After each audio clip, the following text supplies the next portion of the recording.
এখানে A category এবং B category সকল ধরনের দোকান আছে। ওরা যা দাম চাইবে তার অর্ধেক বলবেন।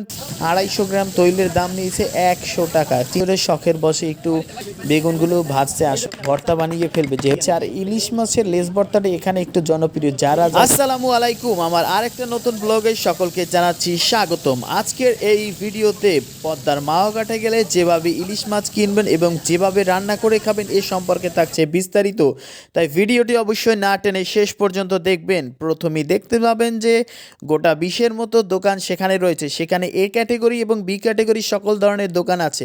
আপনাদের দামের কথা বিবেচনা করে আপনারা দোকান সিলেক্ট করবেন। আমরা ইলিশ মাছ ক্রয় করলাম এবং সবসময় আপনারা মনে রাখবেন যে ওরা যা দাম চাইবে তার অর্ধেক বলবেন, পরে আস্তে আস্তে দরকার হলে বাড়াবেন। যাই হোক, আমরা আমাদের ইলিশটি ক্রয় করলাম এবং ক্রয় করার পরে সেটিকে আইসগুলো ছাড়ানোর জন্য দিলাম। এবার পিস পিস করছে, যেহেতু এটি তেলে ভাজা হবে সেহেতু এটি একটু পাতলা করে কাটা হবে, কারণ রান্না করা ইলিশ মোটা কাটা যায় এবং যদি রান্না না করেন তাহলে অবশ্যই এটিকে পাতলা করে কাটতে হবে। আর এটা লেজ ভর্তা হবে, সেজন্য লেজটাকে এভাবে মূলত কাটছে। তারপর এরা কাটাকাটি শেষ হলে তারপর আমাদের এই ইলিশগুলোকে আমরা নিয়ে যাব সামনে আরেকটি স্থানে। আমাদের 100 টাকার সরিষার তেল কিনতে হয়েছে এবং এই বেগুনগুলো আলাদা কিনতে হয়েছে। অবশ্যই দামাদামি করে নেবেন।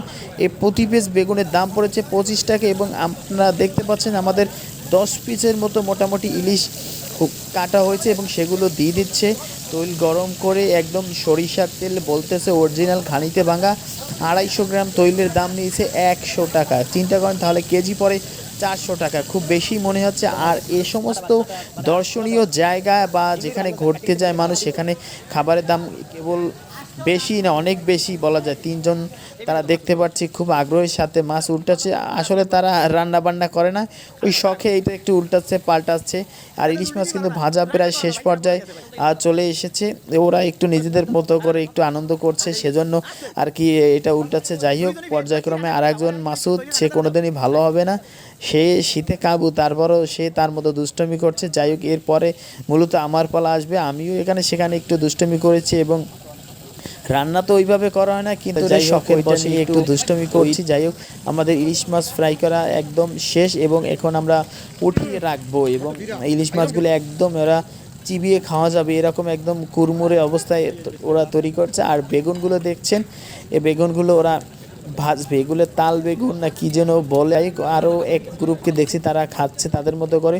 অবশ্যই দামাদামিটা মাথায় রাখবেন। আর আপনার পছন্দ অনুযায়ী আপনি ইলিশ ক্রয় করবেন, ওরা কিন্তু দাম বেশি চাই, এটা মাথায় রাখতেই হবে। আর অন্যান্য জিনিস যা আছে সেগুলোর দাম করতে হবে। এবার যে তৈলটা ইলিশ মাছগুলো ভাজা হয়েছে সেই তৈলের ভিতরেই বেগুনগুলো ভাজছে। আসলে পর্যাপ্ত শীতের ভিতরে আমরা গিয়েছিলাম এবং মূলত শীতে এই খাবারটা একটু বেশি ভালো লাগে, সেজন্য আর কি আমরা এই দিনটাকে বেছেছিলাম। যাই হোক, আমাদের লেজ ভর্তাটা করা হবে, সেজন্য ইলিশ মাছগুলো কাঁটা থেকে ছাড়িয়ে নেওয়া হচ্ছে, ধনে পাতা, কাঁচা পেঁয়াজ এগুলো দেওয়া হচ্ছে। তারপর ওই ভাইয়া দেখতে পেলাম যে এটাকে হামন দিচ্ছে না কি যেন বলে এটারে।